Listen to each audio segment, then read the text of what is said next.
Hello, in this video I'm gonna show you how to set up your favorite playlist to play it by clicking on Moment button here on JBL Authentics 200.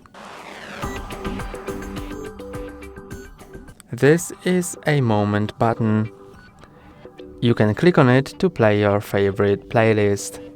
To configure it, go to JBL One app, and after connecting to your speaker, click on it, then go to Moment.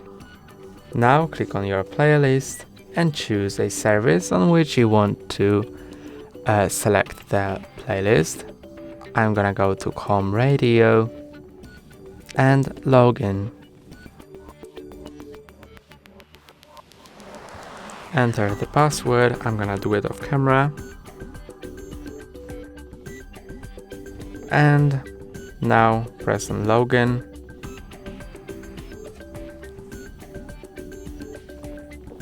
And here you can see different categories.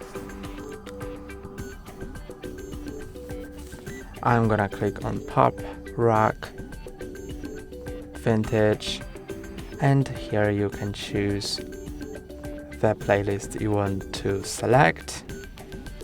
Some of them are premium, but some of them are free. Then you can click on choose and it will start playing after you press on the heart icon. That's all for today. Don't forget to like and subscribe. See you next time.